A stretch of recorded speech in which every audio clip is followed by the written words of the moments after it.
Good. I got in. Hey, Coach, you've talked over the years, you've been effusive in your praise of JT Barrett, and I'm wondering, when this job was approached to you, how soon do you go from thinking about coaching with Urban Meyer and coaching at Ohio State to coaching JT Barrett? Well, again, to me, just from afar, just his body, the way he plays a freshman, what to me was uncanny. I think in the world of where so many players are selfish, and it was a competitive situation, and coming through the injury with Cardell and Braxton, and the way he handled that, where sometimes, the egos, and everybody wants the ball, and you want to be the guy. I thought from afar I was impressed the way he handled that, because that could have been divisive to that team. And again, last year playing against him early, I just always have loved his command presence. Now that I'm here, and you see more about him, but what he does, he affects the position, because it has a strong effect on Joe, has a strong effect on the young guys with Dwayne and Tate, has a strong effect on me. So he's got some great leadership skills. Haven't met his family, but he's a blessed kid, and I'm blessed to have a chance to coach him. Kevin, you have not, to my knowledge, addressed what happened at the end of Indiana, especially with the allegations of service afterward. What would you want to say about your departure from Indiana and how that went down? Well, again, I think the athletic department, athletic director, those guys made their decision, and from there, the comments were made, and we just go back to how much we love being there and loved our players. Didn't have a chance to kind of see those guys off. Did a great job, I think, recruiting and developing those guys. Where our team had battled and played, had a lot of success. We had a great deal of academic success, had a great deal of off-the-field success. Had a phenomenal amount of message. I got a message from a kid the other night. Was going through a situation, just said, hey, man, I appreciate everything you did. You made me tough as nails. I love you. And at the same time, you move on. You wish those guys well because they're your guys. And it was a great time. It was great for our family. But now we're here. And you're blessed to be at one of the great programs with great players and great leadership. I know a lot about Columbus. It'll be a great town to continue to live. We enjoyed our 6 years and raised some kids, and some kids are going to college there. But now we'll move over here and get moving on. So, again, loved our time, but we're excited about moving forward as well. Some of your players at Indiana said that you intimidated the athletic trainers there. What's your reaction to that? Some of your players at Indiana said that you intimidated the athletic trainers there. What's your reaction to that?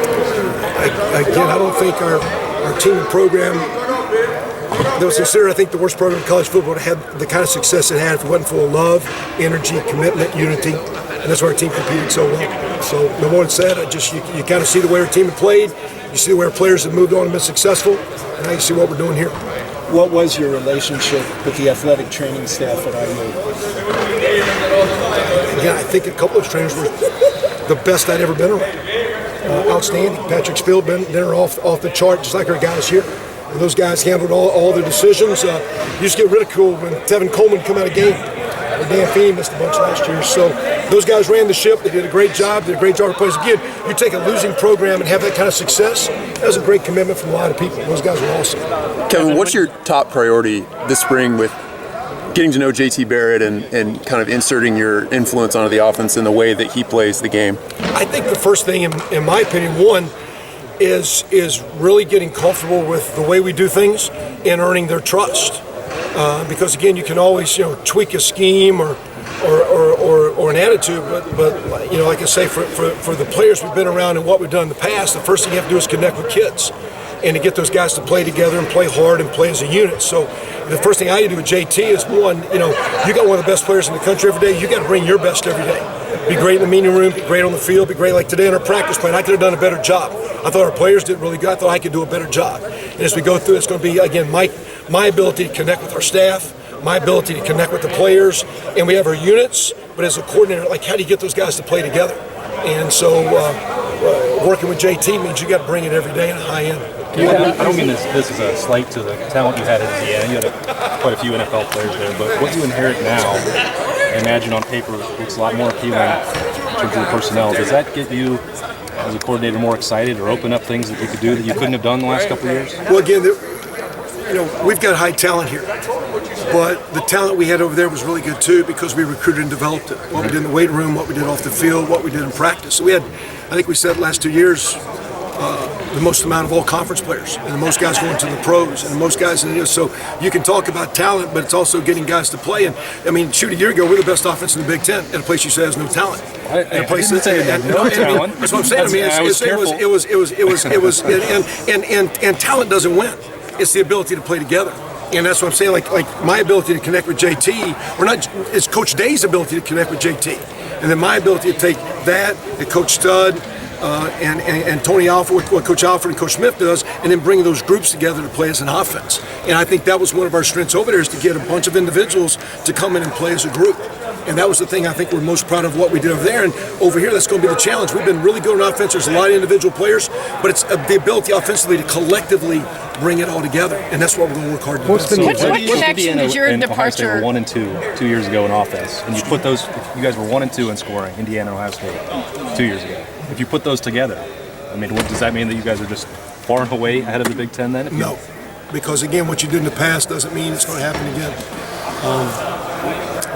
Again, to me, you start with the ability to run the ball and be physical. You got to take care of the ball. You got to take care of the quarterback. You got to find ways to make those big plays. You got to find ways to score, and then you got to do it week after week in what's getting to be probably the best bracket in college football. In the city and say we got a lot of answers. We don't. Our thing is to one, take what's been the best offense in college football, bring in, quote, an idea, but really just observe and see how we do things. And like Coach said the other day, and he said to me from the start, this is the Ohio State offense, and how can we make it better? And we don't make it better with change. Change is change. It's the ability to, again, me as the leader of the coaches, get those guys on the same page, take it to the players, get those guys on the same page, play as units, play week after week after week in social media where there's so many comments and egos and parents and influences get away. How do you become a great team and a team player? So how do you take all this talent and flush the talent side and become a team? Kevin, I would imagine a lot of coaches. What connection did your departure from IU have with what some of the players say was your treatment of them? Again, we wouldn't be here doing this job if those things were true. So, again, anyone can have an opinion. I know the department over there looked into everything. I know this school's looked into everything. I know we're very, very comfortable with what we're doing, where we're at, and we're excited to move forward. What was your thought about that investigation you did? Again, the athletic director had outside counsel, found no evidence, and that's why we're here. Kevin, why was it important for you to get back on the side? The culture needed to change. What are your thoughts about that? The culture under Kevin's your a Buckeye, program. folks. Kevin's a Buckeye. Hey, that's the athletic director. He made that call, and we appreciate that. We appreciate the opportunity to give us to coach there. We appreciate the opportunity to coach those kids.